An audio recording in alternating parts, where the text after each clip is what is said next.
Senhoras e senhores, neste momento, para desenvolver o tema Justiça Restaurativa, convidamos para presidir os trabalhos da mesa a excelentíssima senhora desembargadora Maria Zeneide Bezerra. Convidamos os debatedores, juíza de direito Virgínia Rego e a defensora-geral pública do Estado do Rio Grande do Norte, Renata Alves Maia. Para nos falar de justiça restaurativa, convidamos o primeiro palestrante, o juiz de direito Fábio Ataíde. Justiça restaurativa para a infância e adolescência, convidamos o juiz de direito José Dantas de Paiva. Com a palavra, a senhora presidente da mesa, desembargadora Maria Zeneide Bezerra. De dizer o que é a justiça restaurativa para os desembargadores, ó, que beleza. Fábio Ataíde, que é um dos juízes auxiliares da Corregedoria de Justiça, e Zé Dantas, que todos já conhecem, e os nossos debatedores. Então, o que é que eu tenho a dizer hoje?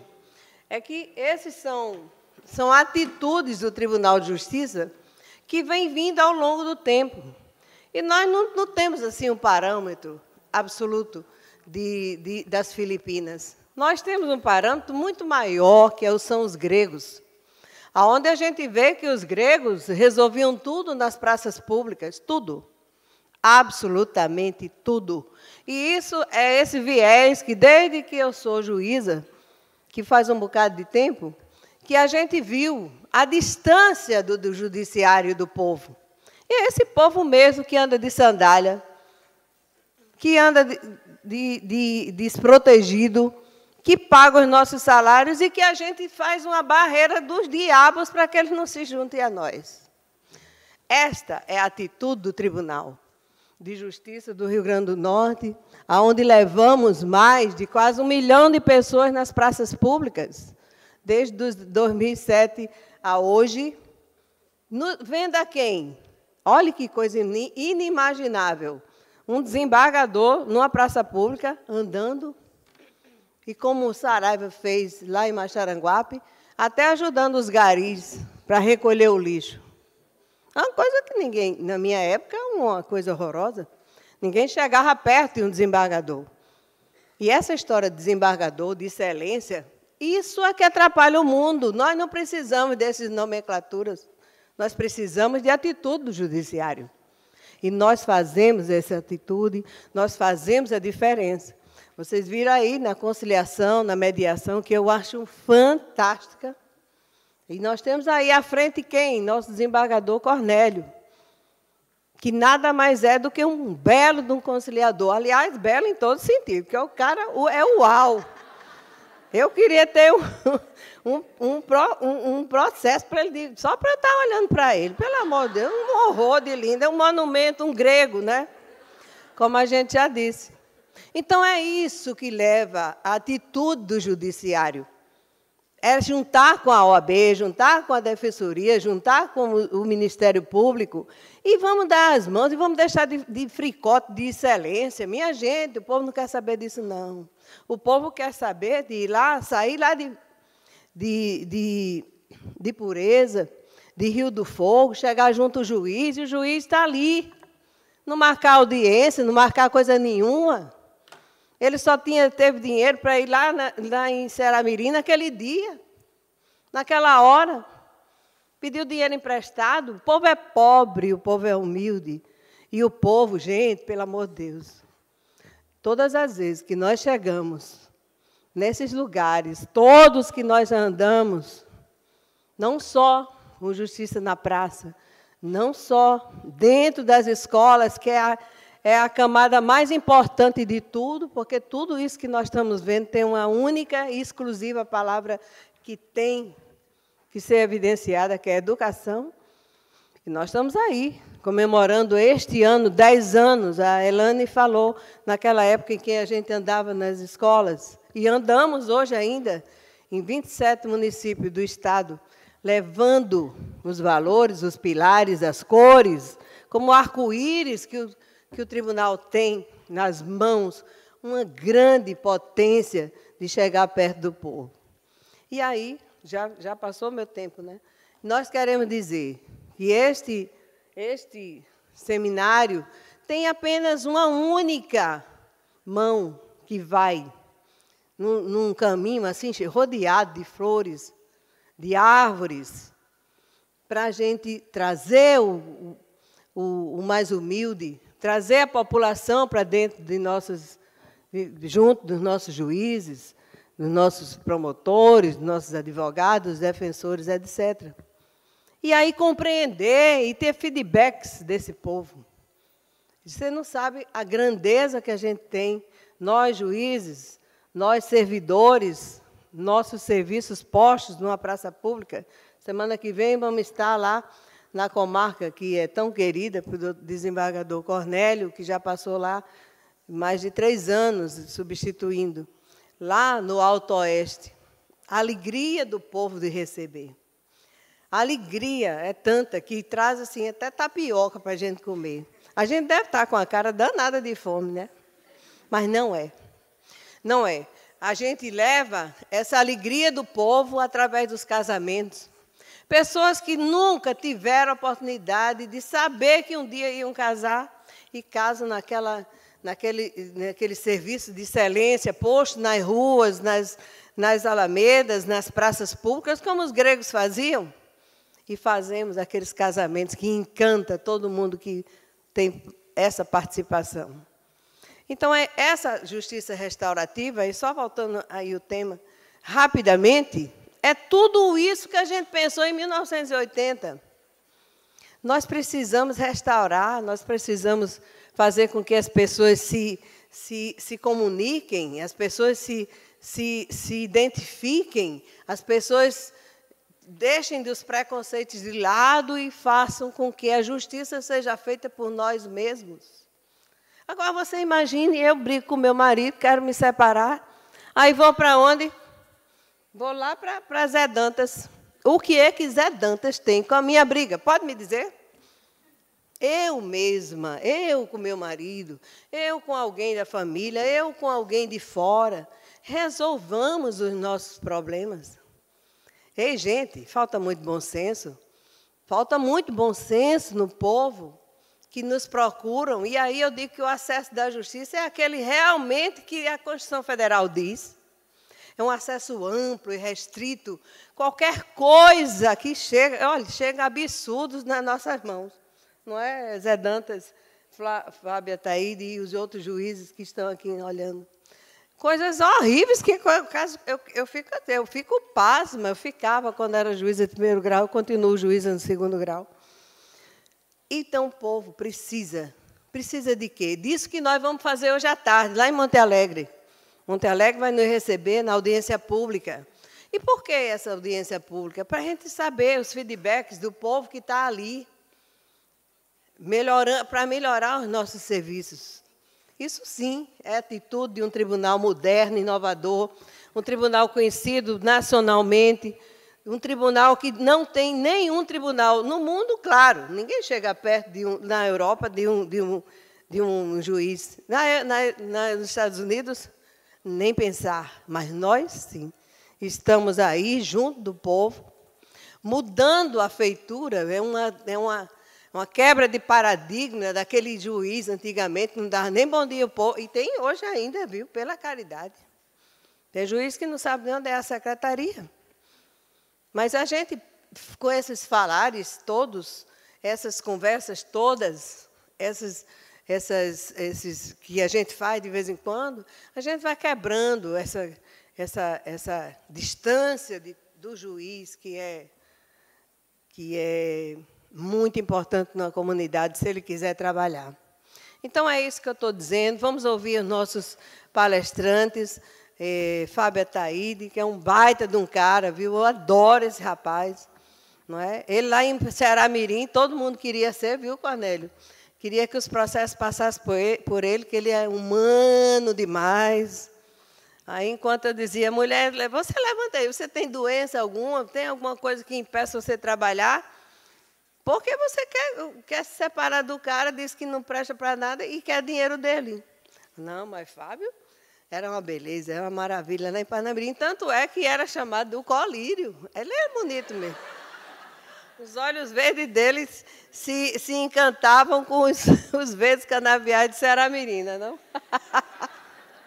Pois bem, vamos ouvir Zé Dantas, que ele tem uma baita de uma estrutura, né, de um conhecimento de infância e juventude.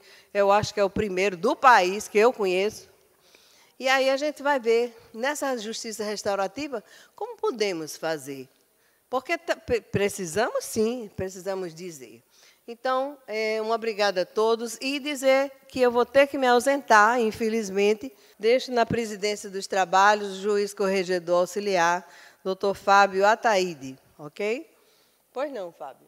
Obrigado, desembargadora Zeneide, pelas palavras, pelo colírio, desembargador Cornélio também. Mas fico muito agradecido com o convite do Tribunal de Justiça estar aqui. A desembargadora teve uma participação decisiva, foi ela que insistiu que a Corregedoria estivesse aqui falando um pouco de justiça restaurativa. E em que eu poderia falar sobre justiça restaurativa? Tinha muitas coisas que a gente poderia falar, inclusive na perspectiva do trabalho da Corregedoria, mas eu resolvi só introduzir. Eu acho que o tema já foi tão bem tratado aqui na palestra, a doutora Gisele já explorou também muito o que eu queria falar, mas eu vou introduzir alguma coisa para a gente compreender um pouco da importância do tratamento do conflito, dessa nova ótica do paradigma do consenso, e o que a gente pode fazer no nosso dia a dia para mudar ou transformar, né, a gestão do conflito. E antes de começar, eu também não posso deixar de fazer minhas homenagens a todas as autoridades presentes na pessoa da irmã Socorro. A irmã Socorro está ali, ela que tem me ensinado esses anos todos, né, justiça restaurativa, é especialista e representante da Escola de Bogotá em Conciliação e Paz, e tem sido, né, motivadora de muitas pessoas que trabalham na justiça restaurativa na área das ciências criminais aqui no Rio Grande do Norte. Junto ao programa Novos Rumos, ela ministra um curso, né, um curso permanente, e com muita insistência, apesar de todas as dificuldades, faltas de recursos. Ela que mora em Fortaleza, vem para cá fazer essa batalha em torno da conciliação e da paz.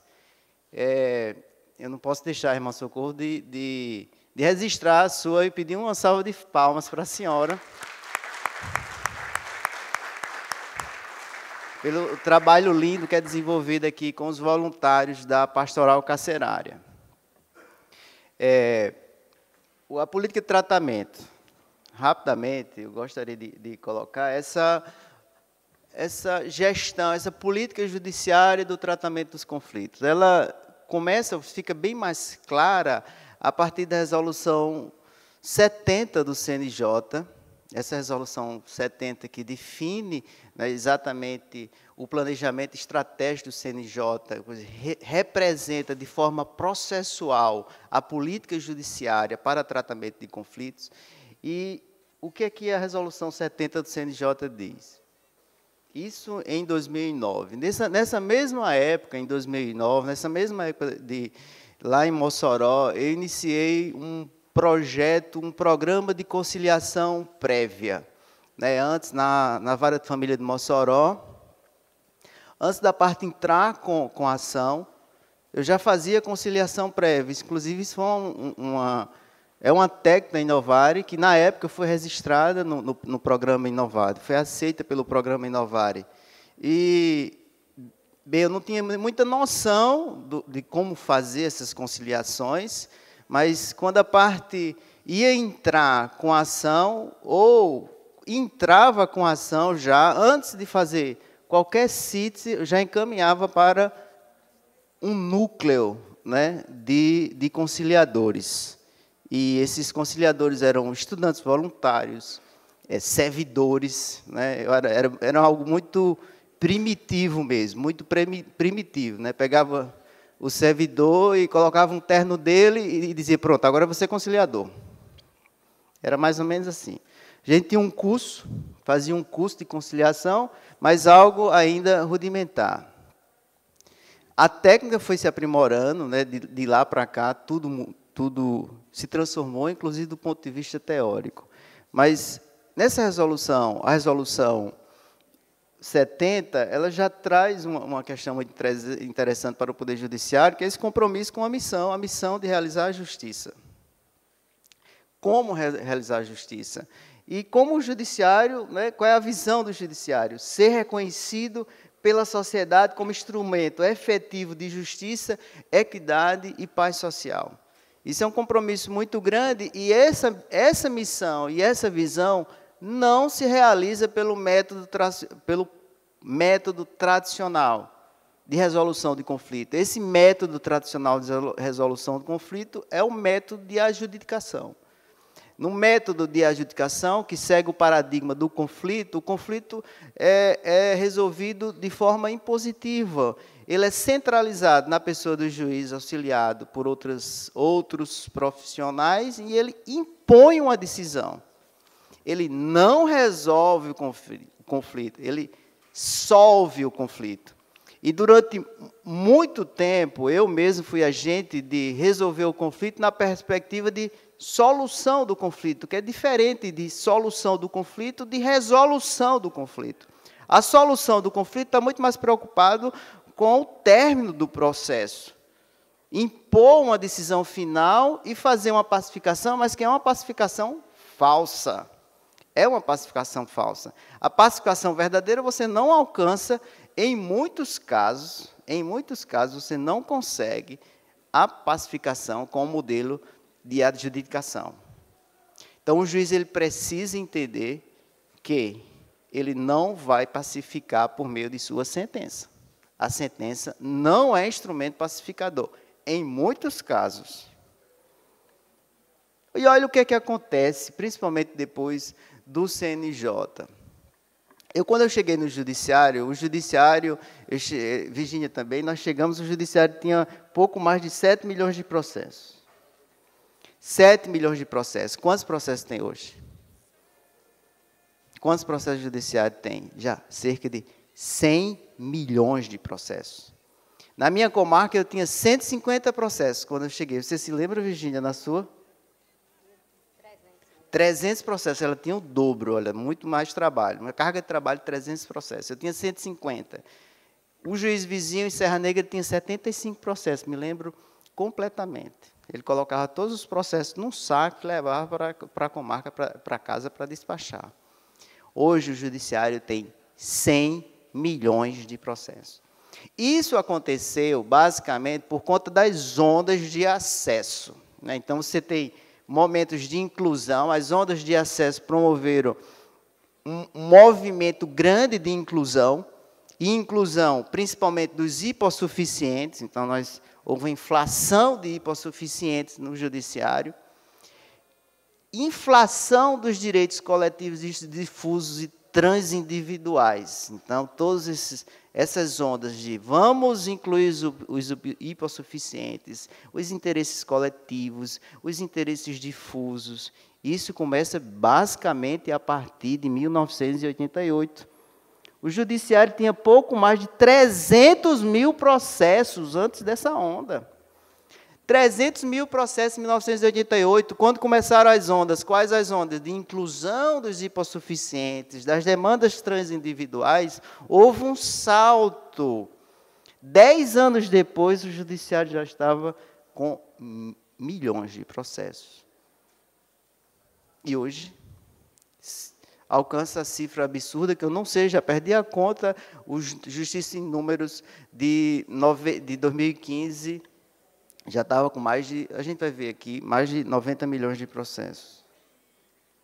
E os períodos de acesso, né, os períodos históricos de acesso a essas ondas, inflacionaram os processos dentro do judiciário, inflacionaram os conflitos, e os períodos de acesso, uma fase inicial de mero acesso ao judiciário, depois uma fase em que não se discutia mais entrar no judiciário, mas o problema não era entrar, o problema era sair do judiciário. Aí vem justamente a segunda fase em que se discute a duração razoável, a celeridade do processo.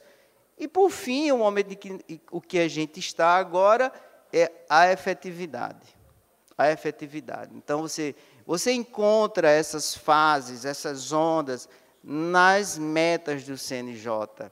Né? A meta 1 e a meta 2, elas retratam justamente essa preocupação com a duração razoável do processo. Julgar mais processos que entram, julgar mais processos, ou julgar os processos velhos, distribuídos até 2013. Isso é preocupação com celeridade, com duração razoável. É uma preocupação que atenta a uma meta, a um movimento, a uma construção histórica do conceito de acesso à justiça. Só que esse conceito de acesso, você não pode fazer repartição desse conceito. Esse conceito ele é integral. Então, a gente tem que ter celeridade, porque isso foi parte de um movimento, mas hoje a gente tem que falar celeridade, mas também de efetividade. Falar de resolução de casos, de interligação de relações interpessoais, de cooperação, novos conceitos, para ter efetividade. Então, vamos dizer, nessa terceira fase do acesso à justiça, aí você vê o problema se agravando, porque eu tenho, em 1998, justamente nessa primeira onda de inclusão dos hipersuficientes e os direitos transindividuais, a Justiça tinha 351 mil processos apenas. 2014, 99,7 milhões de processos. E quase todos, o grosso, estão no primeiro grau. O grosso está no primeiro grau. Ali não dá para ver direito, mas é 91 milhões de processos estão no primeiro grau. O que é que a gente faz com tantos casos, com tantos conflitos? A gente decide, vai continuar resolvendo pelo paradigma de adjudicação, ou seja, em que o juiz centraliza. Isso é um movimento, essas ondas não são exclusividade do Brasil, são exclusividade dos países ocidentais industrializados. Os Estados Unidos e outros países também passaram por essas ondas. E o que eles fizeram lá? E por que o que eles fizeram lá para resolver essas questões, nós não estamos fazendo aqui? E aí, como é que a gente consegue efetividade do judiciário? Isso faz parte da missão e da visão do judiciário, faz parte de uma onda de acesso e como se alcança a efetividade. Será que a efetividade se alcança com a meta do CNJ? Será que o CNJ vai fazer isso algum dia? O juiz tem a meta de decidir agora com efetividade, que suas decisões alcancem a paz social, que suas decisões sejam satisfatórias do plano coletivo. Isso é impossível. Não existe meta para isso. Para essa onda de acesso não existe meta. E a única meta que tem é o juiz tem que se transformar. Mas quando eu falo o juiz, o judiciário, principalmente os servidores, todos os órgãos, a defensoria pública, todo mundo tem que transformar, tem que mudar de perspectiva.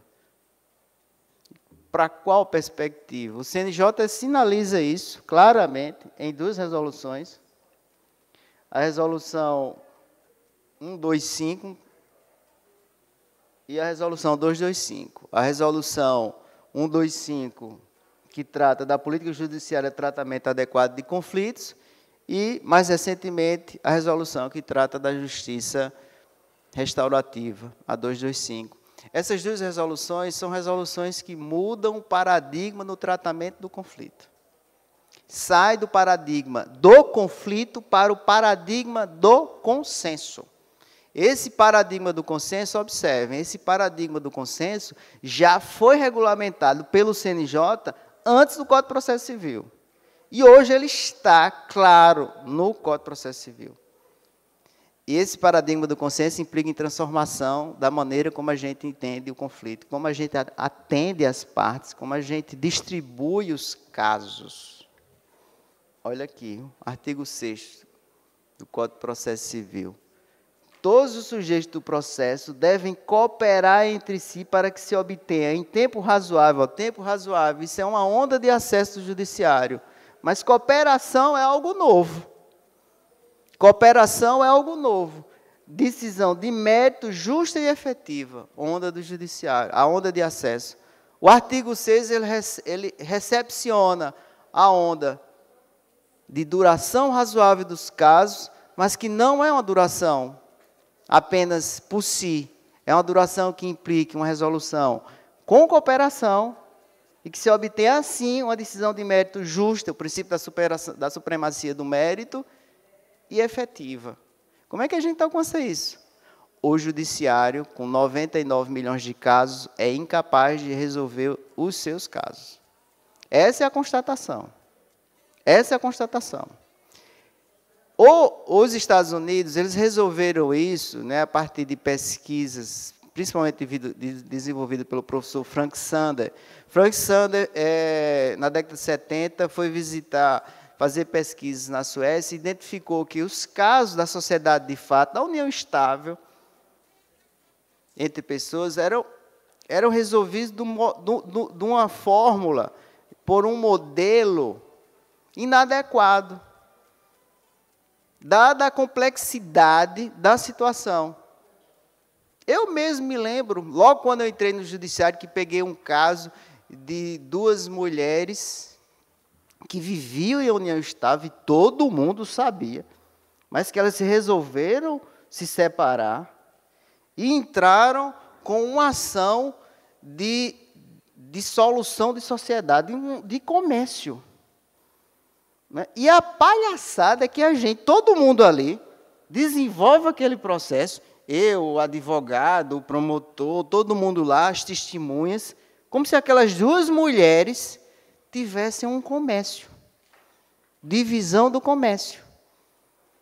Quando terminava, foi um processo que demorou um pouco, mas toda vez que terminava a audiência, aí o digitador da audiência vinha: doutor, isso aí não tem nada a ver com comércio. Isso aí elas vivem junto, todo mundo sabe, é marido e mulher aqui.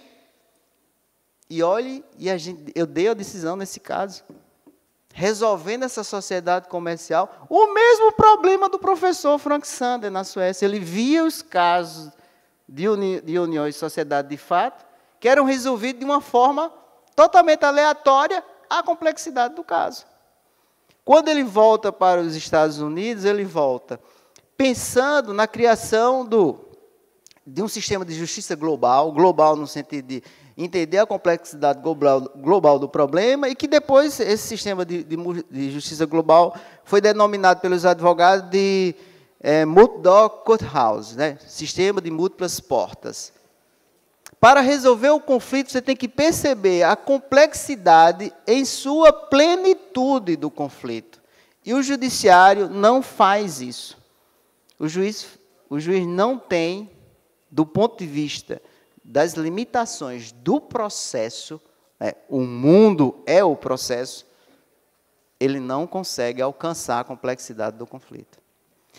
O sistema de múltiplas portas, então, passa da perspectiva, e a justiça restaurativa também, passa da perspectiva de o conflito tem dimensão desconhecida e incapaz de ser conhecida pelo juiz,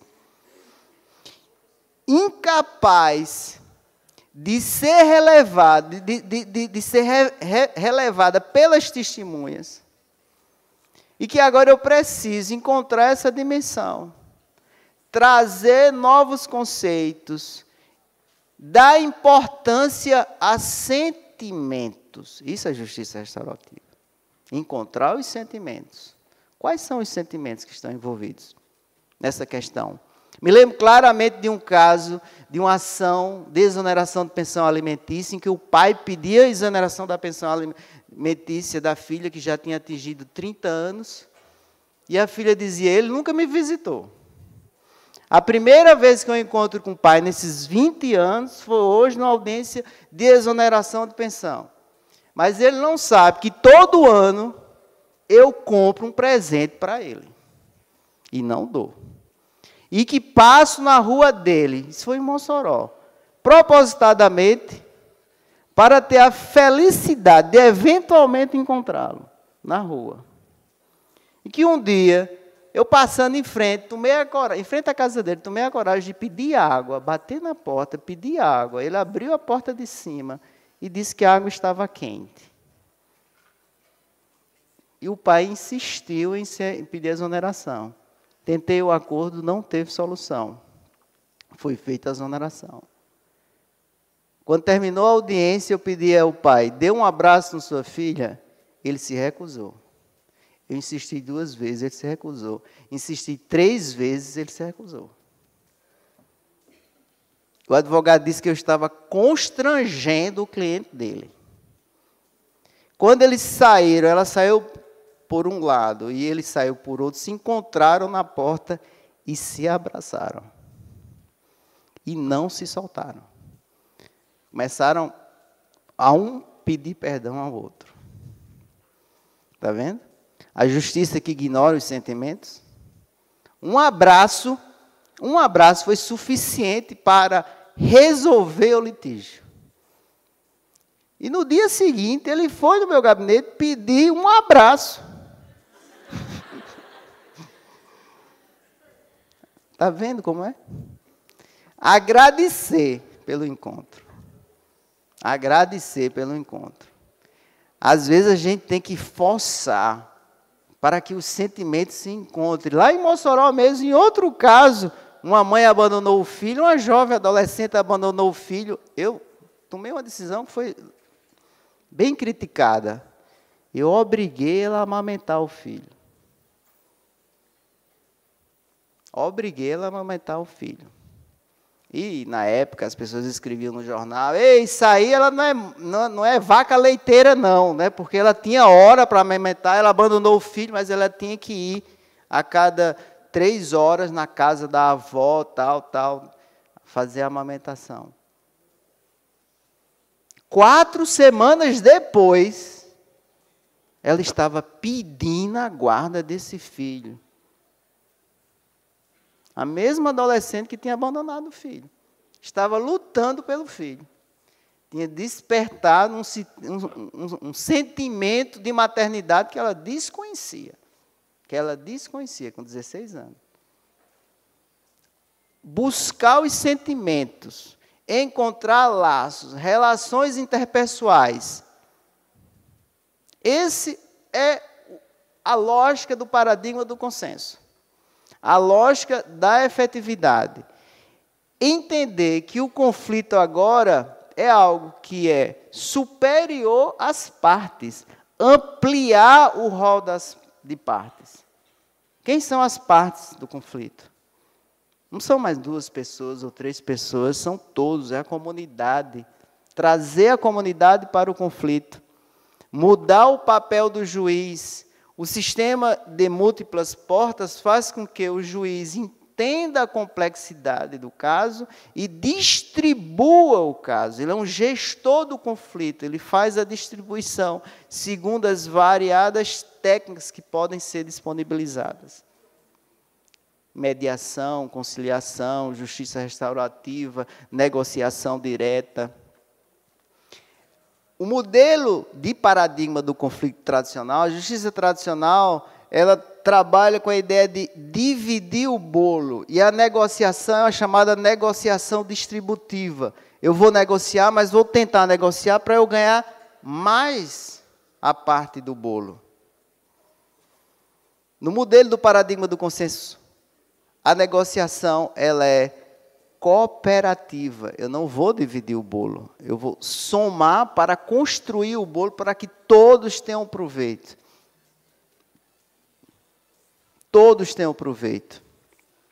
Se eu tenho 2 pessoas em uma sala, 2 pessoas em uma sala, uma tem o interesse pela janela aberta e outra tem o interesse pela janela fechada, o paradigma do conflito decide como? Ou abrir ou fechar a janela. O paradigma do consenso vai dar alternativas para a gente encontrar uma solução para agradar os 2. Nem que um tenha que sair da sala, ir para outra sala e ficar com a janela aberta do outro lado e um fica com a janela fechada. Mas é uma solução de consenso. Nem que seja, a janela fica aberta por 15 minutos e depois fecha por 15 minutos.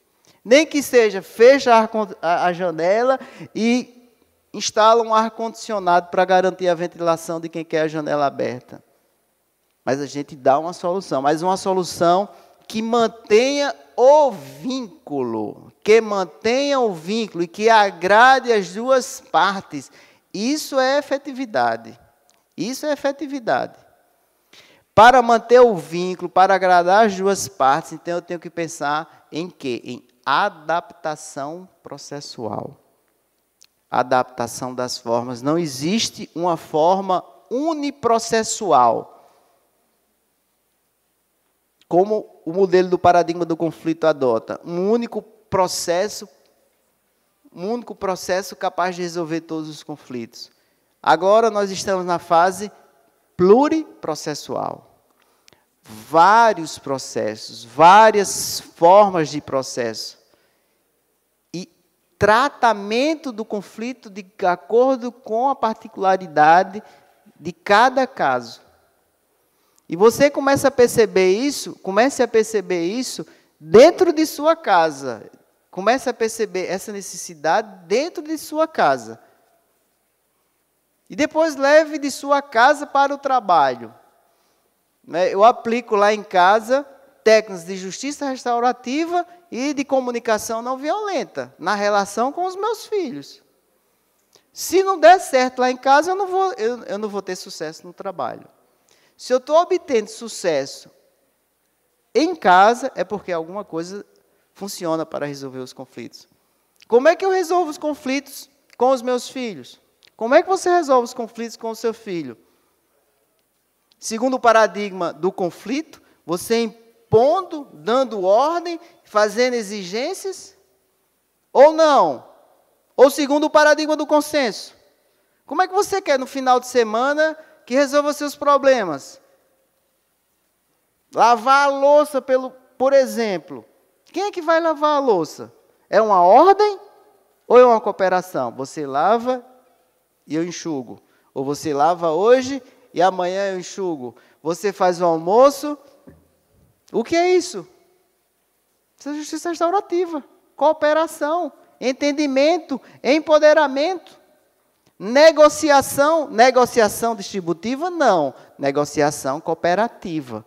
Vamos negociar. Agora, a gente precisa de diálogo.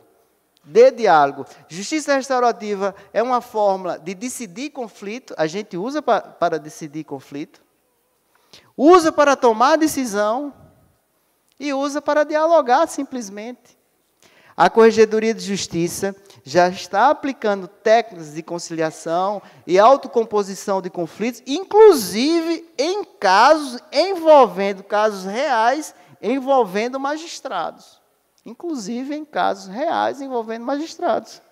Me lembro de um caso em que a gente propôs uma solução autocompositiva e o servidor disse, não, tradicionalmente aqui se leva ao Tribunal de Justiça com um processo administrativo disciplinar. E o Tribunal de Justiça garante a ampla defesa e se julga.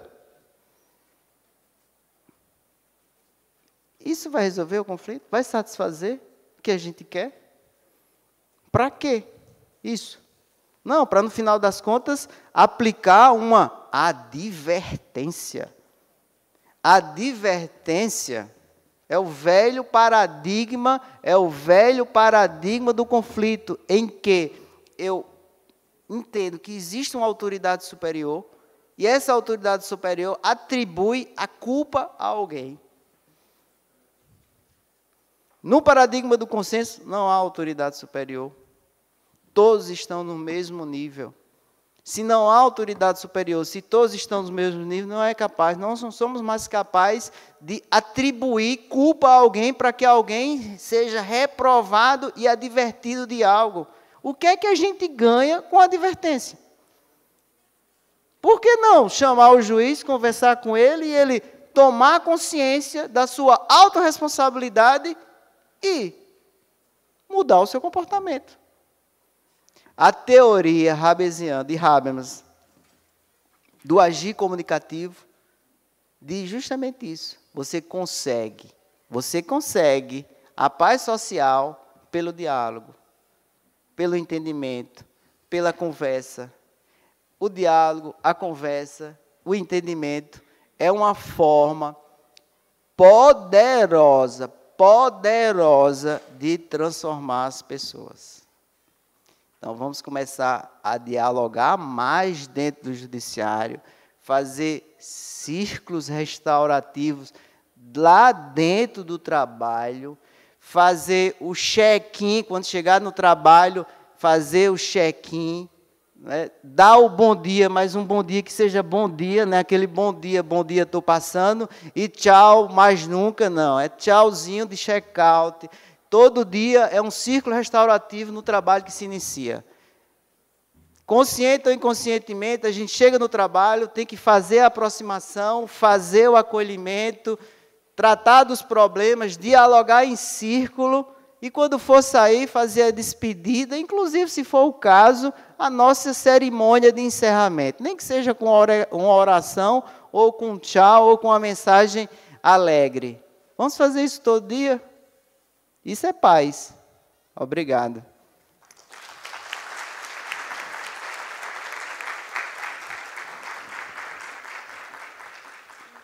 Vou passar a palavra agora ao querido Zé Dantas. Dispensa apresentações. Eu saúdo aqui a mesa na pessoa da doutora Virgínia, que foi quem conosco trouxe a justiça restaurativa para o Rio Grande do Norte. E os que estão aqui presentes, nas pessoas dos facilitadores que já fizeram os cursos, né, os 2 cursos, de justiça restaurativa no Rio Grande do Norte.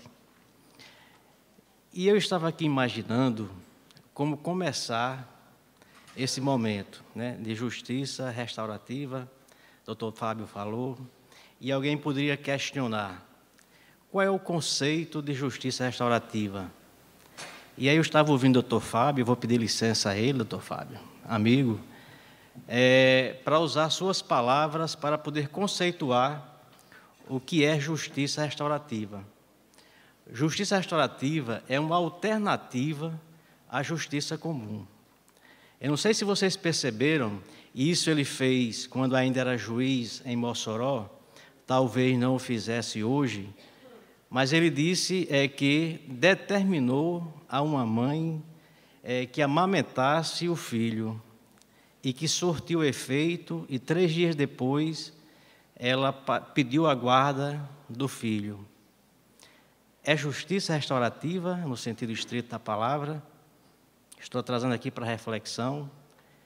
Eu acredito que definir justiça restaurativa seria chamar essa mãe e, num círculo restaurativo, fazer com que ela se conscientizasse da responsabilidade dela materna de amamentar o filho.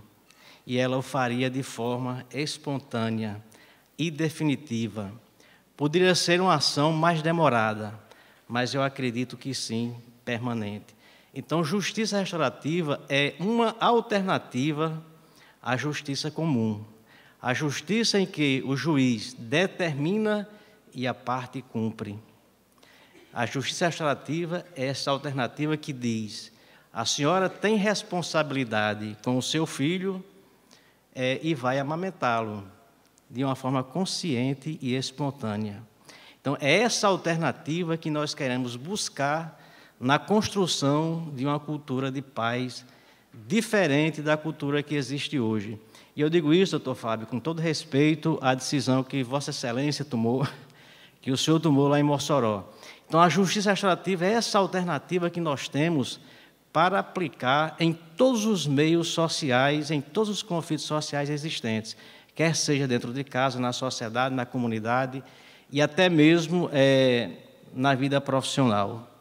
E eu peço permissão aqui aos facilitadores que já conhecem esse documentário que eu vou passar agora, mas eu acredito que este documento que nós vamos passar agora seja o melhor, no momento, documentário reduzido para mostrar na prática o que é a justiça restaurativa. Então, eu peço permissão a quem já conhece para apresentar aqueles que ainda não o conhecem, para que possam ter uma ideia da justiça restaurativa. É um documento que foi produzido pelos juízes do Rio Grande do Sul.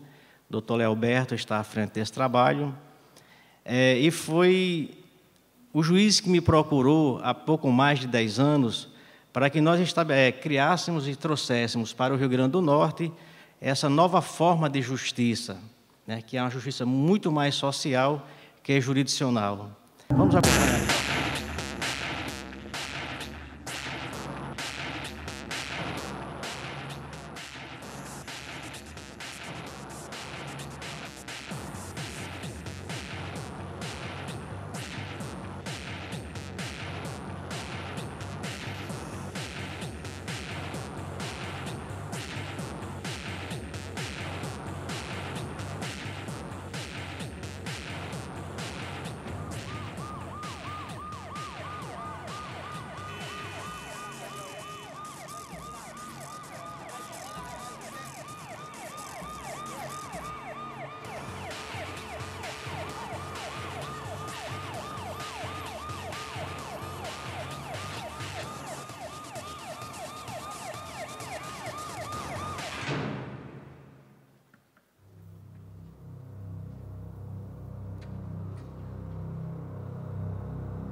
Desde que existem filhos, existem dúvidas sobre a melhor forma de educá-los.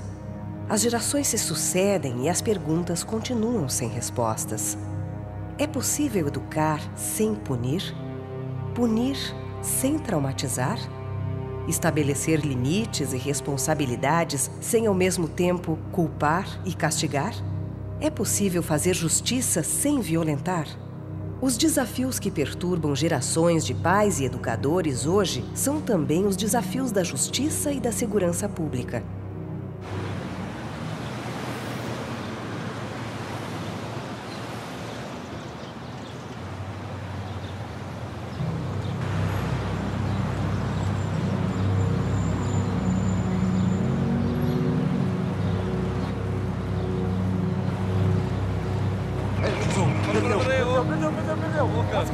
Passa a carteira agora. Olha a faca aí, olha a faca. Olha a faca aí, ó. Aqui. Olha a faca.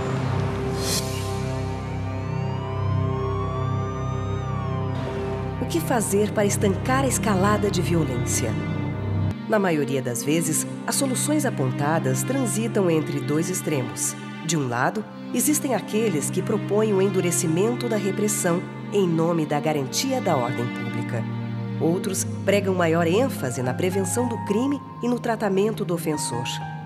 Estes enfatizam o quadro de pobreza e miséria do país e se concentram em reivindicar políticas públicas para a promoção social dos infratores. Essa discussão, marcada por opiniões radicalmente opostas, está longe de nos conduzir a uma resposta satisfatória. A experiência mostra que ambas as soluções, embora correspondam a necessidades legítimas, conduzem a estratégias ineficazes quando são adotadas de forma isolada. A combinação madura e serena dos dois componentes pode contribuir para a superação do quadro de reprodução da violência atual. Em outras palavras, é preciso conciliar segurança e justiça, responsabilização e proteção social, controle e apoio, limites e afeto. É isso que se busca com a justiça restaurativa. Compreender e reinventar o papel da justiça. Este é um assunto da maior atualidade e de responsabilidade não só das autoridades jurídicas, mas de todos os cidadãos. Dessa reflexão, nasceu o projeto Justiça para o Século XXI. Ele foi criado para que a justiça converse mais de perto com os cidadãos. Você não pode esquecer que fazer justiça é um poder que sempre foi seu e que será mais bem exercido com a participação da comunidade. O projeto Justiça para o Século XXI tem como objetivo implantar um novo modelo de justiça, a justiça restaurativa. O que se pretende é pacificar conflitos e tensões sociais gerados por violências, crimes e infrações. Portanto, ela não está focada na definição de culpados e punições. Sua prioridade é restaurar as relações pessoais que foram prejudicadas pela infração, bem como as consequências e os danos provocados pelo delito. A justiça restaurativa vem se desenvolvendo ao longo dos últimos 30 anos. Na Nova Zelândia, por exemplo, desde 1989, ela se tornou obrigatória em processos da justiça penal juvenil e desde 2002 também nos casos de infratores maiores. Atualmente, um número crescente de países vem reformando suas legislações, além de promover espaços de justiça comunitária baseados nessas ideias. Desde a década de 90, a ONU recomendou a adoção da justiça restaurativa em todos os seus países membros, passando a sugerir parâmetros e subsídios para regulamentar a aplicação do novo modelo de justiça. Conforme essas ideias foram chegando ao Brasil, a justiça restaurativa começou a ser implantada no Juizado Regional da Infância e Juventude de Porto Alegre em aplicações ocasionais a partir do ano de 2002. 3 anos mais tarde, foi iniciada uma implantação sistemática no Juizado de Porto Alegre, começando um projeto piloto que inseriu experiências em Brasília e São Caetano do Sul, no estado de São Paulo. Como funciona a justiça restaurativa? Através da realização do que chamamos de círculo restaurativo. Esse encontro só acontece quando há concordância da vítima e do ofensor em participar. Além da vítima e do ofensor, estão presentes todos os que podem ajudar a curar a dor ou a resolver o conflito, como familiares, amigos e pessoas que fazem parte da comunidade. Representantes da rede de atendimento à criança e ao adolescente também podem ser convidados a participar. O encontro tem um coordenador que está ali para facilitar o processo. O círculo não é formado para descobrir os culpados ou investigar como os fatos aconteceram. Na verdade, o encontro só vai acontecer se os fatos já estiverem perfeitamente claros de antemão e se o ofensor admitiu tê-los praticado. É importante lembrar que todos os que estão presentes decidiram participar por livre e espontânea vontade. O que acontece no círculo restaurativo? Em primeiro lugar, os objetivos e as dinâmicas do encontro são apresentados e esclarecidos para todos os participantes. Em seguida, há o relato dos fatos e das consequências materiais e emocionais para os envolvidos. Por que é importante a participação de familiares, amigos e pessoal da comunidade? Para apoiar o processo. Além disso, a presença delas cria um clima favorável ao diálogo e ajuda na busca de soluções para o conflito. Como o seu Oswaldo se sente neste momento em relação ao fato e suas consequências? Quais são os benefícios do círculo para a vítima? A grande maioria das vítimas sente-se aliviada depois de expressar seus sentimentos e falar sobre seus prejuízos diante do ofensor, em um ambiente seguro e protegido. Dessa forma, é possível chegar a um acordo.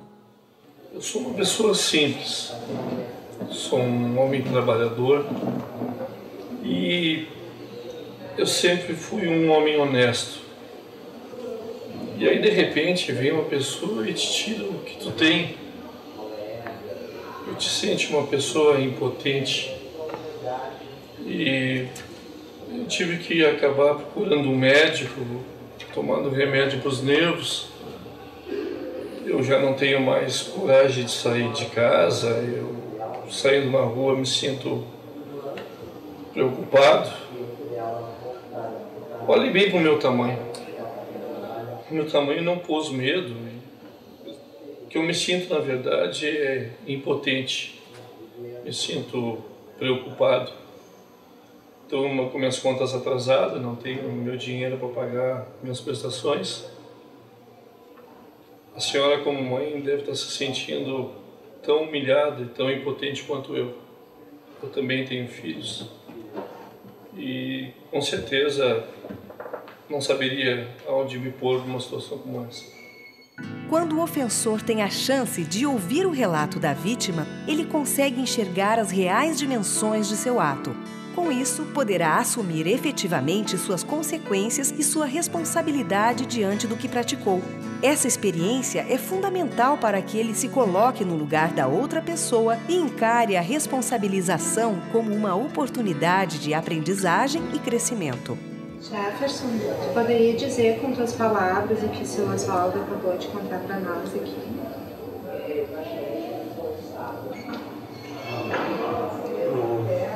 O que eu entendi é que ele é honesto,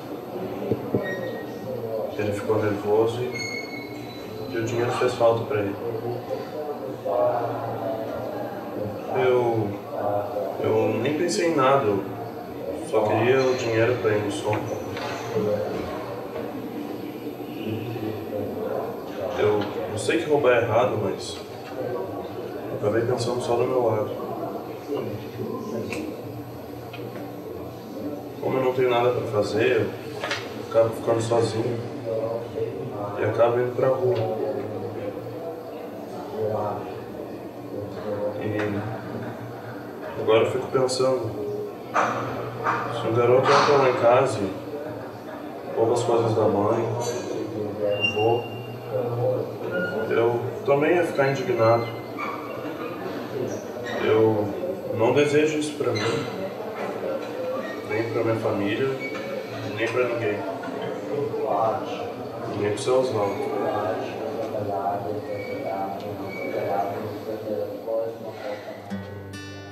Depois de muita troca de ideias, elabora-se um plano de comum acordo para a reparação dos danos e compromissos futuros, definindo ações, prazos e pessoas responsáveis. Então, ficou combinado. O Jefferson retornará para a escola da comunidade na próxima segunda-feira. O guarda municipal vai orientar o trabalho voluntário que o Jefferson vai realizar na escola do filho do seu Oswaldo. O seu Oswaldo, que é atuante na associação do bairro, vai matricular o Jefferson na escola de futebol da comunidade. Assistente social vai conseguir uma vaga no trabalho educativo para o Jefferson na padaria comunitária com uma bolsa auxílio. E a mãe, Dona Jacira, e o avô, seu Renato, vão ajudar o Jefferson a lembrar dos compromissos assumidos aqui no encontro diário que terão com ele na hora da janta. Certo? Da minha parte tá. Se precisar de alguma coisa, eu e minha família, a gente vai pra te dar uma mão também, tá? A justiça restaurativa é um novo modelo de justiça que não se limita às instituições e procedimentos oficiais do Poder Judiciário. Seus fundamentos podem e devem ser aplicados na resolução de conflitos a qualquer hora, nos mais variados locais, nas famílias, escolas, entidades comunitárias. Em todo lugar se praticam funções de justiça que podem ajudar a promover um novo modelo de responsabilidade social capaz de revolucionar a qualidade de vida em nossas cidades. Pensar em justiça restaurativa significa pensar sobre o modelo de justiça. E o modelo de justiça que nós temos hoje na instituição judiciária, ele é a cristalização de um modelo cultural que tem a ideia de violência adotada como método de adequação de comportamentos. A imposição de castigos, a imposição de sanções punitivas traz dentro de si a ideia de que a violência exercida pelo Estado é um método pedagógico para as pessoas se comportarem melhor. Colocar isso em discussão e pensar uma forma em que a justiça seja exercida por coesão e não por coerção, que é a proposta da justiça restaurativa, implica que cada um reveja seus modos culturais, seus modos pessoais de exercício de poder, na perspectiva de uma democratização das relações, que se possa resolver os problemas através do diálogo e, por consequência, a aplicação de justiça restaurativa não se resume à esfera judicial, à esfera do problema do processo judicial ou do crime, mas ela pode ser aplicada em qualquer espaço da sociedade, do convívio das pessoas, onde acontecem conflitos e a necessidade de uma intervenção reguladora objetivando restaurar uma relação rompida. Essa é a ideia da justiça para o século XXI, que compreende a justiça como um poder da comunidade.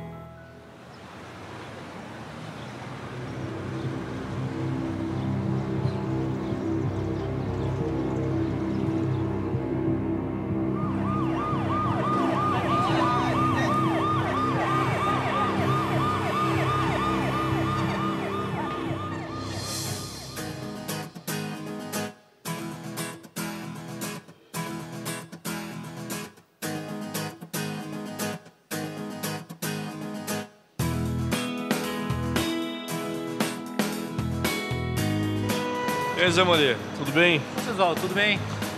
Acredito que esse bilíngue agora está indo no caminho correto, né? Ah, acredito que sim. E o senhor, como está? Bem melhor, graças a Deus. Bem melhor.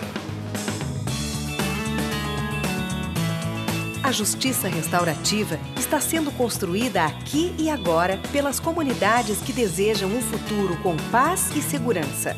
Venha conversar com a gente e ajude a construir este futuro. Participe dos cursos, oficinas, conferências, fóruns, seminários e reuniões que estão fazendo nascer a justiça do século XXI, uma justiça da paz.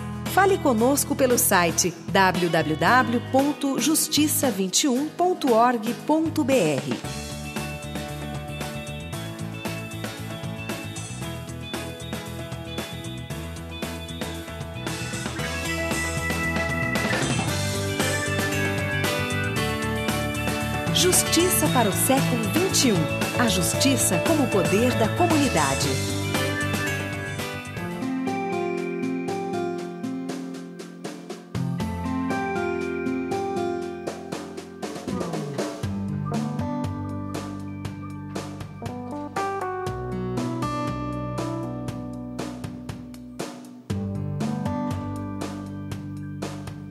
Então, a justiça restaurativa é mais ou menos isso que vocês viram aí.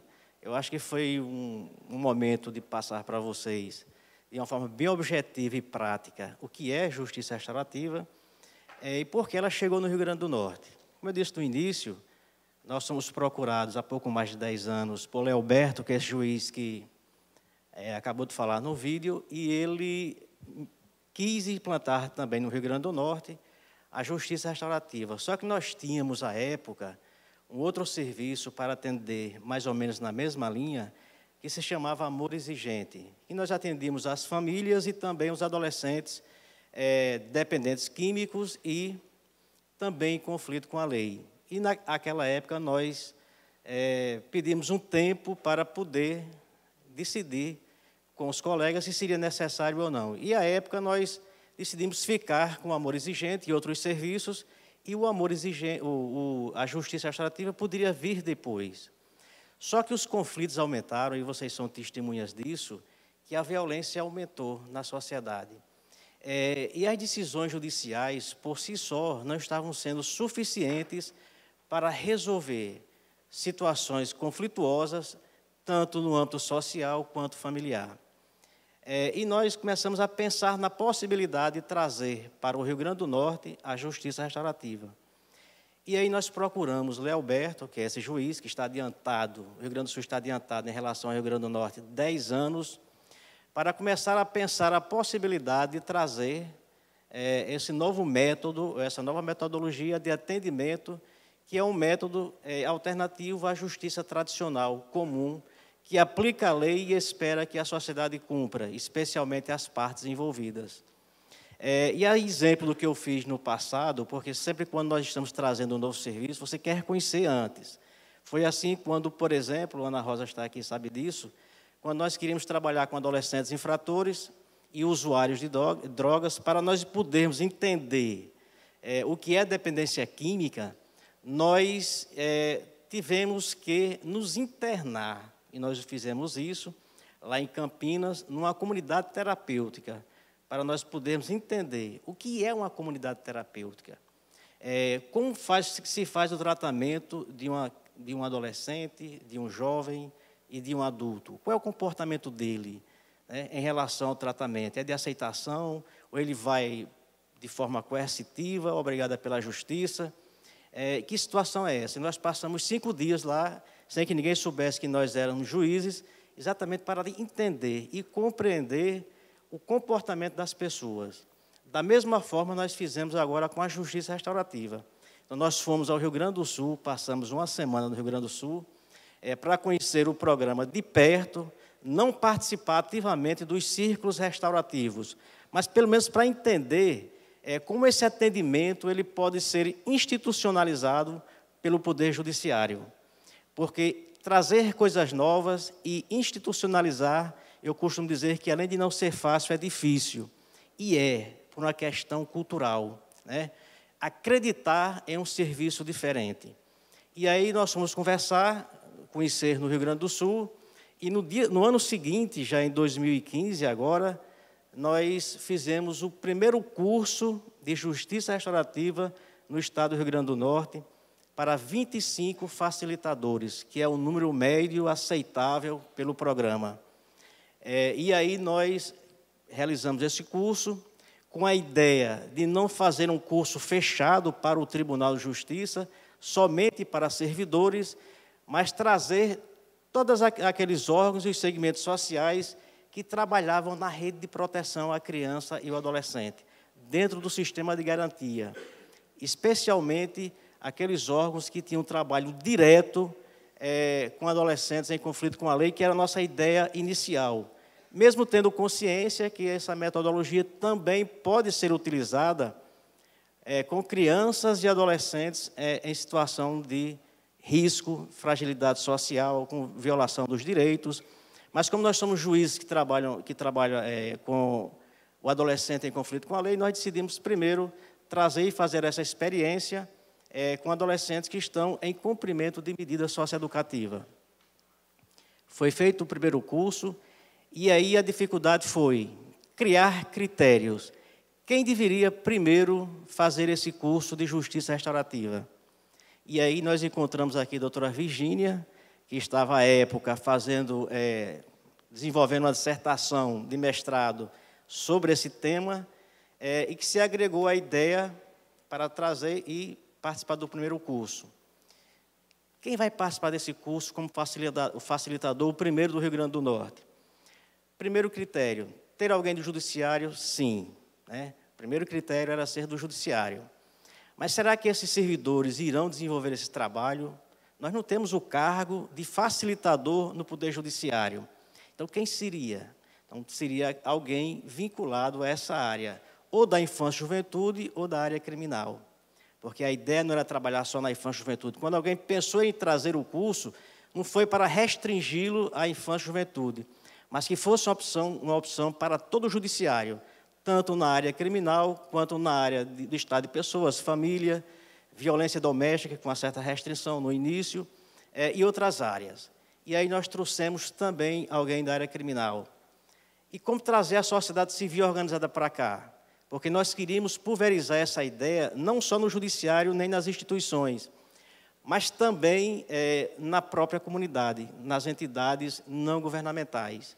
E aí, por que isso? Porque nós conhecemos também em Porto Alegre a justiça restaurativa comunitária, na qual ela atende pessoas da comunidade sem que ela esteja participando ou seja parte de um litígio.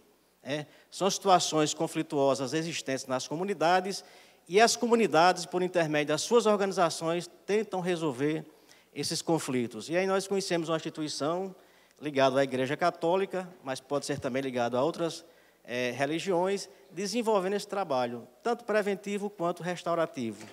E aí a gente trouxe também pessoas vinculadas ao Centro Dom Bosco, aqui em Natal, que é uma organização não governamental, porque a ideia era fazer com que também a sociedade civil organizada pudesse pensar na justiça restaurativa na sua própria comunidade, sem que houvesse necessidade da pessoa entrar no processo para poder ser atendido pela justiça restaurativa. E aí nós fizemos esse primeiro curso. Já fizemos o segundo, que foi em 2016, para facilitadores. E aí nós trouxemos mais pessoas do judiciário.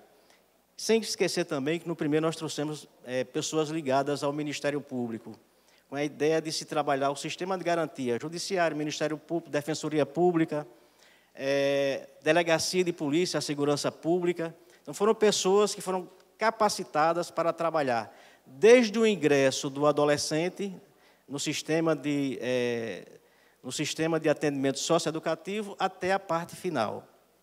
E aí realizou-se o primeiro curso, que vem funcionando bem com os facilitadores que fizeram.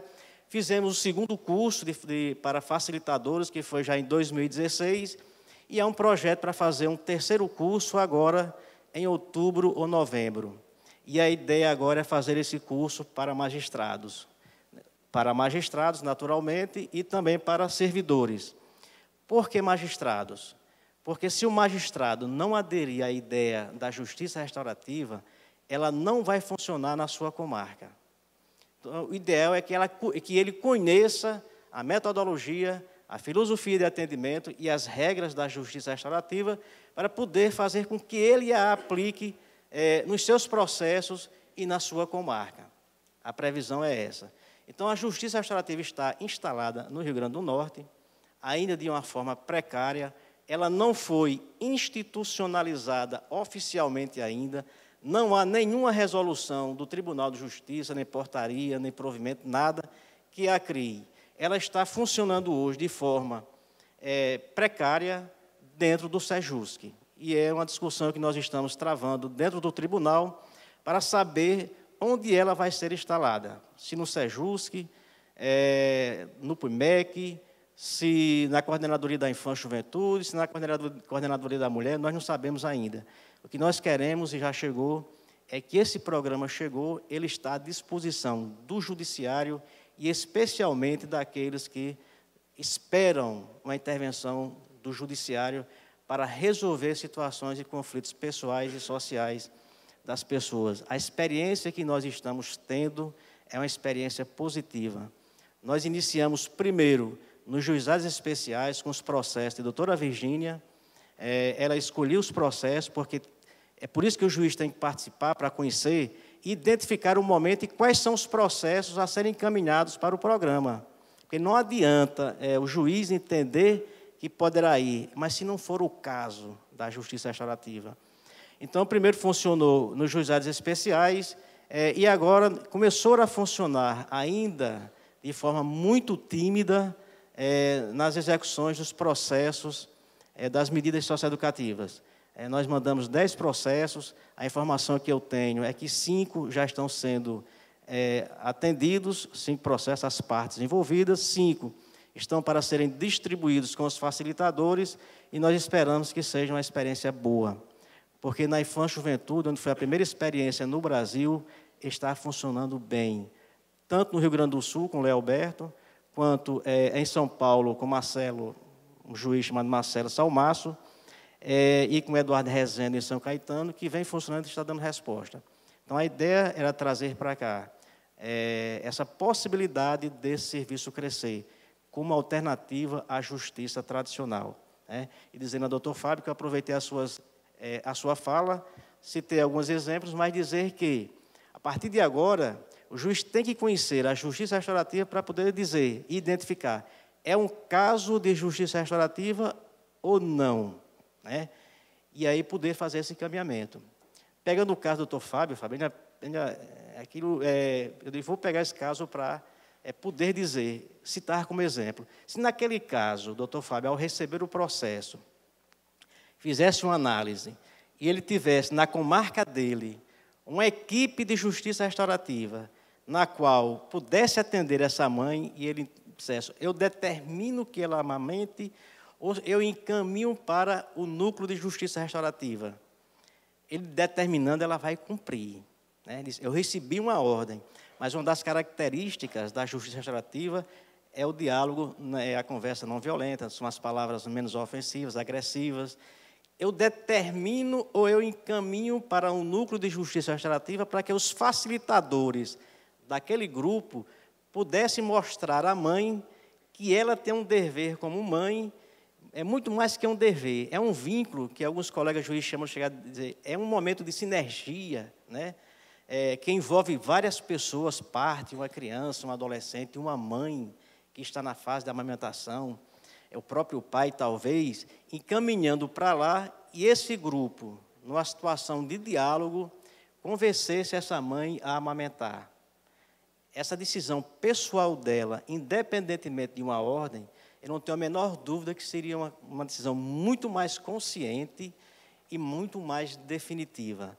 Então, a justiça restaurativa é essa que procura transformar as pessoas, criar uma cultura de paz na sociedade e dentro do próprio Poder Judiciário. E não porque no sistema de garantia, Ministério Público, que já está instalando agora, a Defensoria Pública, a própria Segurança Pública, é por isso que nós chamamos um delegado de polícia para participar do curso, para que o primeiro atendimento fosse diferenciado. Então, nós queremos construir essa construção de paz, naturalmente, passa por uma conversão e uma aceitação desses novos métodos. que são mais demorados, mas são mais eficazes. Então, era essa notícia que eu queria trazer para cá, no dia de hoje, para uma reflexão. No Rio Grande do Sul, o juiz se afastou das funções que ele tinha no judiciário e passou 2 anos disseminando essa ideia no Rio Grande do Sul. E eles chegaram a criar, por exemplo, em Caxias do Sul, uma secretaria só para tratar a justiça restaurativa no município, resolvendo problemas, situações conflituosas nas comunidades. E é um avanço, porque cria uma nova cultura, né? E termina convertendo as pessoas. Parece utopia, mas é possível e é real. Tá certo? Então, muito obrigado e reflitam sobre isso.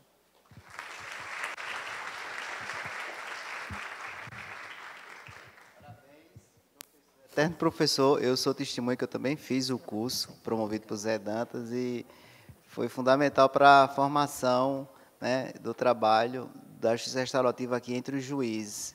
Apenas estamos começando, né, Zé?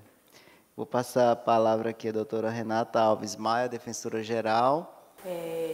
Fiquei muito lisonjeada pelo convite para representar a Defensoria como instituição que compõe o sistema de justiça nesse seminário que o Tribunal está promovendo sobre as novas formas de solução de conflito. E o tema, né, que nos foi proposto aqui para o debate é a questão da justiça restaurativa, que há muitos anos, assim, na faculdade eu ouvi falar e, como diz o doutor Dantas, achava uma coisa um pouco utópica, né? Um instituto muito difícil de se alcançar, mas tomando assim ganchos, como a gente eu tive a oportunidade de assistir o primeiro painel, que foi sobre a conciliação, e assisti também aqui a explanação do doutor Fábio, do doutor Dantas, nós paramos para pensar que realmente existe, nós estudamos, como a doutora Gisele colocou, estudamos e fomos preparados para litigar e vivenciamos uma cultura do litígio. Então, às vezes as pessoas, eu digo isso porque, enquanto defensora, as pessoas buscam muitas vezes a defensoria e a gente tenta conciliar antes de entrar com a ação, de judicializar, e as pessoas têm a necessidade da sentença. Não, eu quero a decisão do juiz, eu quero que ele cumpra o que o juiz disser. E às vezes as pessoas não param para pensar que o que o juiz vai dizer, como elas colocam, da forma mais simples, que as pessoas que a gente atende são pessoas muito, muito humildes, muito simples, às vezes não tem um nível de escolaridade, e as pessoas buscam isso, mas sem saber se aquela decisão realmente vai solucionar o seu problema. E, às vezes, a gente diz muito assim, olha, de que adianta? Às vezes você tem uma sentença e é o ganha, mas não leva, porque tem a sentença e a parte não cumpre. Ah, mas aí vem a execução, o cumprimento da sentença. E aí você vive no litígio, você volta a litigar. E a situação da pessoa passa uma vida. Assim, vou fazer esse ano 9 anos de defensoria pública, já advogava antes, e nesses 9 anos eu tenho partes que estão com o mesmo processo. 9 anos e não se resolveram, porque elas voltam a litigar.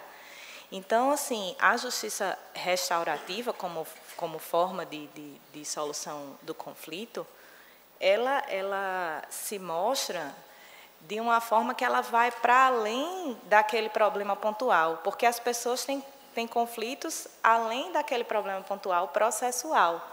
Assim, eu tive a curiosidade, assim, não atuo na área criminal, e tive a curiosidade de ver que ela veio como forma de se utilizar prioritariamente na esfera penal, do processo penal. Mas, se a gente passa a estudar o Instituto, você vê que ele pode vir a solucionar o conflito em todas as esferas. Por exemplo, eu atuo muito na área de família e aquele conflito, ele permanece, como o doutor Fábio colocou aqui, a questão do pai abraçar a filha, ele permanece por anos. Então, o problema pontual da pensão, da guarda, do divórcio, ele é resolvido na sentença. Mas aquele problema entre as partes, entre a família, que às vezes envolve até uma comunidade, ele se perpetua. E a forma, como é posta, né, do círculo restaurativo, a proposta de você se colocar no lugar do outro, de entender a situação do outro, é muito importante. E ela vem como forma de resolver aquele conflito definitivamente, né? Tirar do judiciário essa decisão, que às vezes não vai resolver. Aquela pessoa chega ali no dia a dia, vai para uma audiência nervosa, tensa, porque vai ver o juiz, é essa percepção que eles têm, o juiz vai decidir. Às vezes a audiência é reaprazada, porque o processo ele tem o excesso da formalidade, então às vezes falta um documento, necessita uma nova produção de prova, e aí vem uma proposta de conciliação, não concilia, vem a instrução, e aí vem a decisão, e vem o recurso, e aquilo vai se perpetuando, e as pessoas vão vivendo anos e anos naquela situação. Então, essa forma, né, as novas formas, vêm trazer para nós, que compomos o sistema de justiça, uma forma de solucionar esse conflito e solucionar de forma efetiva, solucionar, como a gente diz, de uma vez por todas, fazer com que as pessoas se conscientizem. Agora, assim, voltando à questão da cultura, eu entendo, assim, na minha visão, na minha percepção, de que o país como um todo, nós como um todo, como agentes transformadores também que somos, precisamos mudar, precisamos, como a doutora Zeneide colocou, ir às escolas, né, como o doutor Marcos Vinícius colocou, porque lá é onde o cidadão é formado, ali a gente tem contato com as crianças, com os adolescentes, para ser o agente transformador de que a sociedade, a comunidade, ela pode resolver os seus conflitos, e de uma forma melhor do que um terceiro, né, que vai impor uma decisão e que, às vezes, não é a decisão mais adequada, não é a melhor decisão. Não porque o juiz não compreenda ou não entenda ou não tenha o conhecimento jurídico para decidir, mas porque, às vezes, não é a decisão mais acertada que agrade as duas partes ou que as duas partes compreendam que podem ganhar com aquela decisão. Então, tem essa questão da cultura, da formação do cidadão, né? A gente, enquanto cidadão, né, brasileiro, realmente a gente para pensar que hoje a gente vive uma onda de violência que a gente não consegue combater mais o efeito que causou, porque a gente sempre trabalhou no efeito. Eu vejo que sempre a sociedade como um todo, o Brasil, trabalha em combater o efeito, mas não se para avaliar a causa do efeito. A questão da educação, da solução dos conflitos comunitários, de tudo isso lá na sua origem. Então, hoje nós estamos buscando essas medidas que já podiam fazer parte, já faziam, mas eu digo de uma forma mais efetiva, de uma forma de conhecimento maior da população, porque muitos desconhecem a possibilidade de uma conciliação, a justiça restaurativa em si, ela é muito novo para a gente, é recente, as pessoas não conhecem, quando conhecem, acham simplesmente impossível, né, assim, colocar vítima e ofensor no mesmo plano, né, numa mesma sala, que as pessoas possam até conversar. Então, para muitos, isso é uma coisa muito, uma possibilidade assim que não existe. Então, eu acredito muito nessa questão de que a gente precisa, falou-se muito aqui em mudança de paradigma, mas também o sistema de justiça ele se aproximar do povo, né, da população, para também, como agente transformador, incutir e imbuir essas pessoas dessa cultura, da solução dos conflitos através dessas outras formas, que não só o judiciário. Claro que o judiciário e o processo em si ele não vai deixar de existir, é necessário, porque muitas demandas, como foi colocado aqui, não podem ser solucionadas dessa forma. É o estudo, né, de cada tipo de conflito, aquele que pode ser solucionado através de uma conciliação, o que pode ser solucionado através de uma mediação, aquele que pode participar de um ciclo restaurativo. Então, paralelamente a isso, o Poder Judiciário atuando como forma também de solucionar esses litígios que não podem ser solucionados dessas outras formas. Então, assim, enquanto defensoria, assim, gostaria de colocar que nós possuímos um núcleo de justiça comunitária aqui em Natal, que atua na Zona Norte, e ele foi criado a partir de um convênio com o Ministério da Justiça, e lá também nós solucionamos casos, né, que nos são demandados de forma conciliatória, evitando ações no judiciário. E também temos um programa na área da saúde, que a gente também consegue conciliar, que eu chamo SUS mediado. E aí até assim, a gente consegue conciliar com o poder público, que é mais difícil, como a doutora Gisele colocou aqui, no caso da Justiça Federal, tem essa dificuldade, porque o poder público, a gestão pública, o gestor público ele tem limitações no seu agir. E, então, existe uma certa dificuldade de conciliar, como não é da mesma forma que acontece entre duas partes privadas. Então, nós temos também esse programa e também temos, no nosso primeiro atendimento, como praxe, como regra, de que a tentativa da conciliação antes da propositura da ação. Inclusive, no curso do processo, muitas vezes a gente consegue verificar que existe uma possibilidade de composição, uma possibilidade de conciliação. Nós temos no atendimento multidisciplinar assistentes sociais e psicólogas. As psicólogas muitas vezes relatam isso, que às vezes o conflito se dá em virtude de algum problema familiar ou entre os vizinhos que não foi resolvido e que se pode compor aquele litígio, aquela demanda, em virtude de outros problemas. Então, às vezes, o que a gente vê é que as pessoas, por essa cultura que se tem de litigar tanto, as pessoas, às vezes, preferem pagar para entrar numa briga, né? Preferem pagar, às vezes, não no sentido só do custo financeiro da demanda, de constituir um advogado, de pagar as custas, porque as pessoas que procuram a defensoria não têm, muitas vezes, condições nem de pagar o ônibus, às vezes vão a pé para a defensoria, ficam na fila para ser atendidas e tudo, mas pagam, eu digo, emocionalmente, gostam e se sentem, às vezes, se satisfazem de participar e de manter aquela situação de litígio. Então, é nesse ponto que a gente precisa atuar.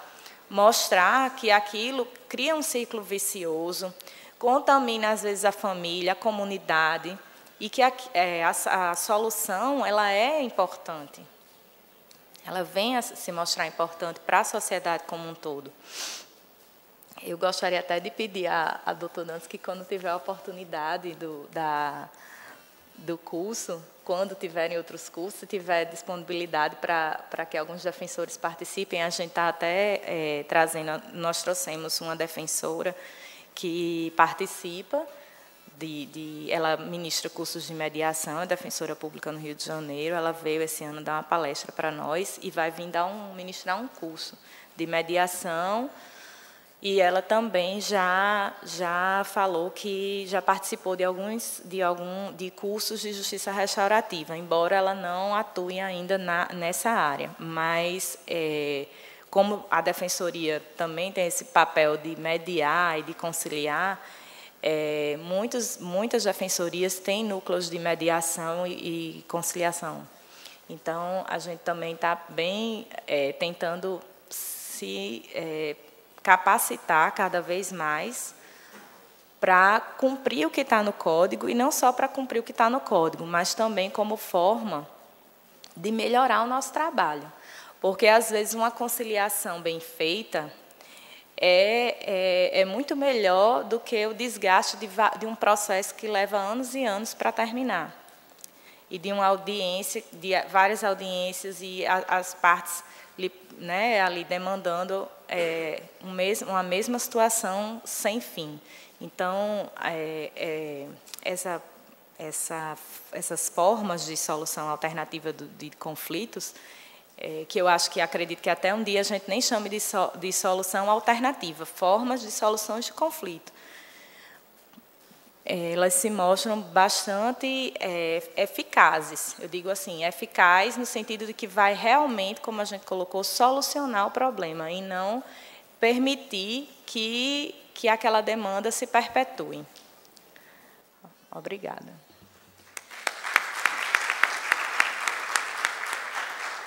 Parabéns, doutora Renata, pela fala.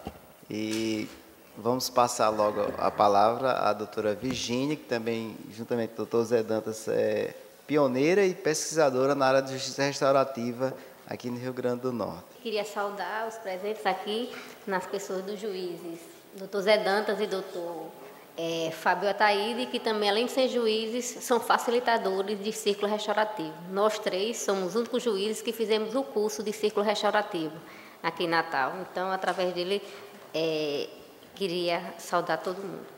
E aí eu queria falar hoje um pouco a respeito Zé Dantas falou nessa parte da infância e juventude, e eu queria tratar um pouco da justiça restaurativa na parte da justiça criminal, na parte de onde você usa com os adultos. Então, eu escrevi um artigo que é chamada Aplicação da Justiça Restaurativa à Justiça Criminal no Brasil, perspectiva em torno de um diálogo harmonioso. Esse artigo vai ser publicado na revista do IBCCRI, num livro do IBCCRI, que esse mês de agosto, 31 de agosto, vai ser lançado só sobre justiça restaurativa. Então, eu recebi o convite e tenho a honra de ser um dos coautores desse livro, e está lá. E mais ou menos, eu trago essa fase da justiça restaurativa na justiça criminal.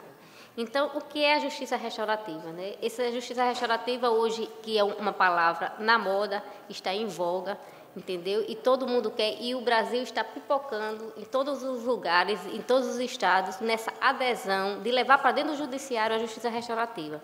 Então, isso nada mais, nada menos é do que um movimento democrático de inclusão, e que a gente sai um pouco da justiça tradicional, onde no processo criminal tradicional você trata o quê?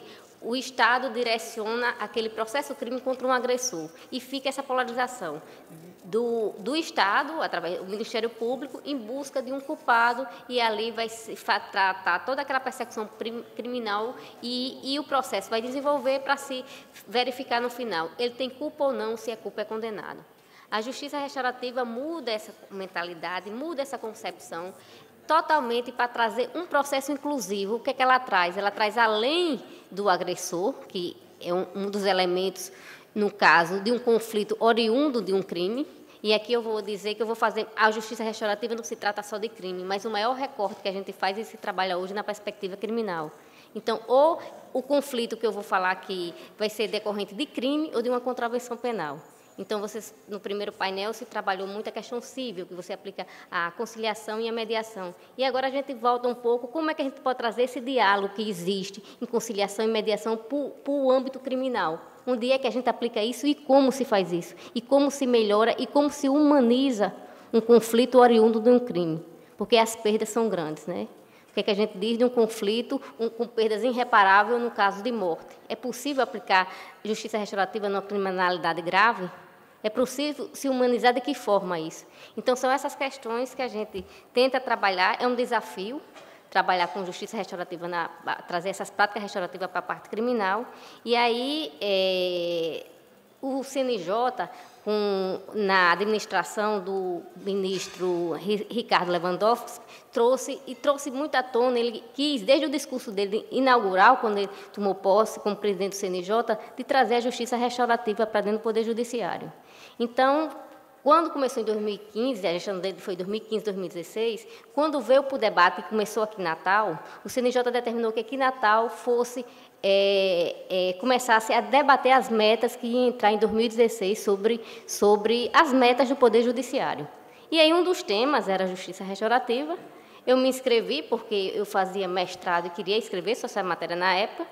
Eu era meramente participando como vocês e, no final da história, disseram, não, tem que ser a prata da casa. Então, foi o doutor Zé Dantas e eu que fomos escolhidos para falar sobre justiça restaurativa. Então, foi um desafio que a gente aqui enfrentou uma plenária com 24 tribunais e a gente conseguiu daqui que a justiça restaurativa entrasse em meta para o Brasil, entendeu? Saiu daqui de Natal. Então, depois em Brasília, foi rediscutida a questão da justiça restaurativa. Eu fui a Brasília, sustentei lá, e com a adesão de São Paulo e do Estado do Rio Grande do Sul, do Tribunal de Justiça do Rio Grande do Sul, a justiça restaurativa entrou em meta em 2016. Então, é o Poder Judiciário institucionalizando e trazendo a justiça restaurativa como uma realidade para dentro da justiça brasileira. E depois, em 2016 ainda, que era uma política do ministro, também saiu essa resolução que o doutor Fábio falou, que dos 225, quem quiser se aprofundar sobre justiça restaurativa, lê essa resolução, é disponível na internet, é a resolução 225 de 2016, que fala sobre justiça restaurativa. Então, ela, inclusive, um dos fundamentos dela é a meta número 8, que saiu daqui da gente, foi uma proposta nossa de que a justiça restaurativa entrasse como meta para ser cumprida em todos os tribunais de justiça. Então, essa meta, o que ela dizia? Ela dizia que ela deveria implantar práticas restaurativas dentro dos tribunais, com uma equipe capacitada, qualificando ou especializando pelo menos uma unidade dentro de cada tribunal de justiça. Então, era uma forma de que os tribunais, pelo menos uma unidade ou um núcleo, fosse criado dentro de cada tribunal de justiça. E aí, eu queria falar um pouco como é que essa justiça e que conceito se dá para a justiça restaurativa. A justiça tradicional, como eu disse, é essa que é polarizada entre o Estado e o agressor. A justiça restaurativa, ela traz inclusão. Como é que ela traz? Ela traz através de um encontro, de um diálogo, ela traz a vítima. A vítima é o primeiro foco que ela tem, porque no processo tradicional, o juiz, quando desenvolve um processo criminal, quem é o representante ali do Estado é o Ministério Público. E, no final, na sentença condenatória, sequer a vítima sabe o resultado daquele processo, normalmente ela não é nem intimada dessa sentença, do qual ela foi vítima. Na justiça restaurativa, quando a gente faz os encontros de prática restaurativa, a vítima tem palavra, a vítima tem poder, a vítima é empoderada a falar sobre seus sentimentos e de que forma ela pode ser reparada daquele crime que aconteceu. Então, se traz a vítima como um elemento principal, se traz a comunidade, como nesse vídeo trouxe, pessoas da comunidade como apoiadores, que se pode também, porque a comunidade é uma vítima secundária, que a gente chama dentro da justiça restaurativa. Não só quando um crime atinge um bairro, uma localidade, ela não só fere só uma pessoa, não. Ela fere todo o tecido social ali, é destruído pela criminalidade. É tanto que aqui em Natal, ainda as pessoas que não são assaltadas todo dia, todo mundo anda com medo de ser assaltado. Todo mundo hoje se imune de alguma proteção, porque todo dia aqui nossos colegas, nossos amigos estão sendo assaltados das diferentes formas. Entendeu? Então, um crime ele não atinge só aquela pessoa que foi vítima, né? Então, como a gente pode trazer essa questão, a comunidade para dentro? Então, essa é a proposta da justiça restaurativa, de inclusão, de trabalhar o quê? Os interesses da vítima, os interesses do agressor e a comunidade. Todo mundo se senta para saber como se vai reestruturar aquela situação, sobretudo reparar aquela vítima diante desse crime que aconteceu. Então, duas técnicas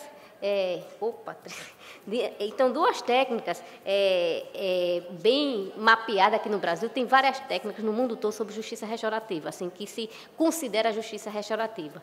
Duas técnicas bem mapeadas no Brasil é a mediação vítima-ofensor, que começou em Brasília, no juizado criminal de lá, e eu tive a oportunidade de visitar, certo? Que se trabalha justiça restaurativa dentro dos juizados especiais criminais. Como eu sou titulada de juizado especial criminal, eu fui lá conhecer, e também no Rio Grande do Sul e em São Paulo, que Zé Dantas foi ao Rio Grande do Sul e conheceu como se aplica a infância e juventude.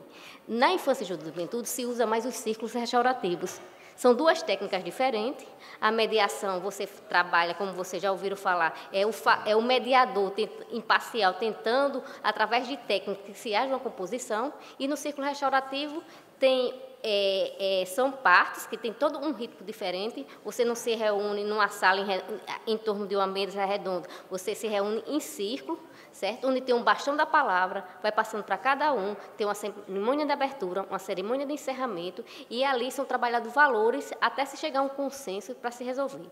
Então, como o meu tempo já está esgotando, não vai dar para eu falar sobre as questões que eu tenho no artigo, mas é só para dizer que essa justiça restaurativa ela pode se funcionar de forma alternativa, por exemplo, alternativa no sentido que eu digo, ela é alternativa à prestação jurisdicional. Quando eu encaminho um processo que está sob minha responsabilidade, que é do juizado criminal, à unidade restaurativa, como se faz? Quando acontece um acordo restaurativo lá, eu encerro o processo, aquele próprio acordo encerra o processo.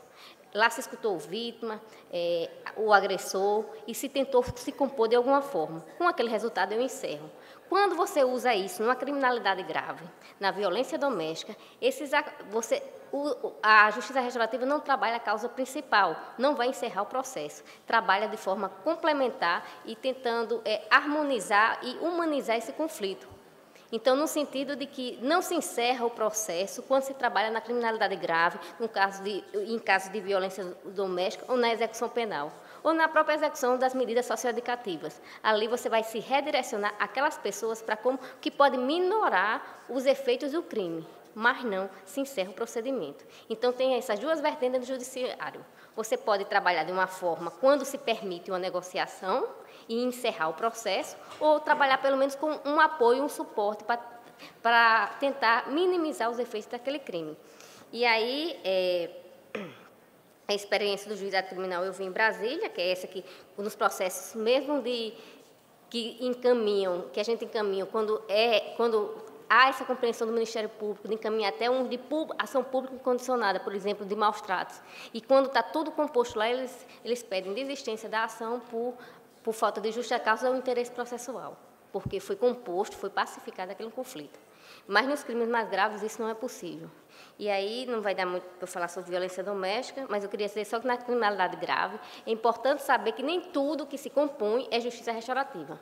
Por exemplo, em criminalidade grave se permite o que tanto a gente vê nos jornais, a delação premiada, ou a colaboração premiada, como se chama. Isso é um ato de justiça restaurativa, é uma negociação criminal, onde a pessoa senta com o Ministério Público, faz um acordo e pode receber até o perdão judicial. Isso é justiça restaurativa?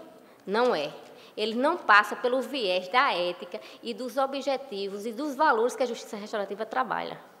Onde é uma parte, onde tem um encontro, com pessoas envolvidas, se tenta restabelecer essa relação, às vezes, porque há muito conflito entre família, então se tenta restabelecer a relação e por fim, às vezes, aquele litígio que tanto incomoda.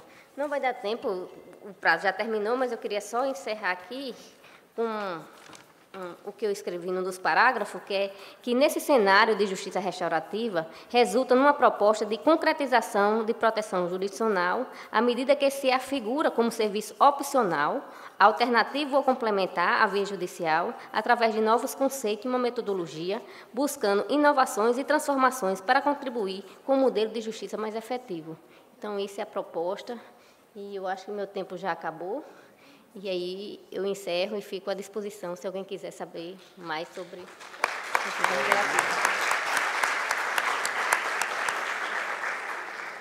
Uma regra da justiça restaurativa é não interromper a palavra. Fico numa posição difícil aqui de me colocar controlando o tempo, mas eu vou pedir desculpa também de falar foi uma carta que foi encaminhada aqui a Dr. Zé Dantas, de uma mãe. Eu não vou ler a carta, ela está ali, eu não vou ler a carta, mas ela pede misericórdia a um juiz. Isso é mais do que suficiente. E, coincidentemente, a senhora veio no lugar certo, porque a justiça restaurativa é a justiça da misericórdia. Eu não encontro na justiça restaurativa um outro lugar, não é, a não ser no livro sagrado. A justiça de Jesus Cristo é a justiça que a senhora está buscando. E a gente tem como conseguir alcançar esse nível de misericórdia na justiça humana, nessa justiça secular, por meio de novas formas de encontrar Deus. Eu, pessoalmente, como experiência pessoal, me encontrei com Deus na justiça restaurativa e graças à irmã Socorro, quem foi responsável também por esse processo. Aí eu peço à senhora que depois, quando terminar aqui, procure Guiomar, que é da Pastoral Carcerária, que também faz parte. Você pode levantar aí, Guiomar, para ela ver. É do projeto Novos Rumos. Ela vai procurar, Guiomar, para a gente encaminhar o caso da senhora. Mas misericórdia a gente não pode negar a ninguém, nem um ser humano. Um dia a gente precisa dela. Obrigado.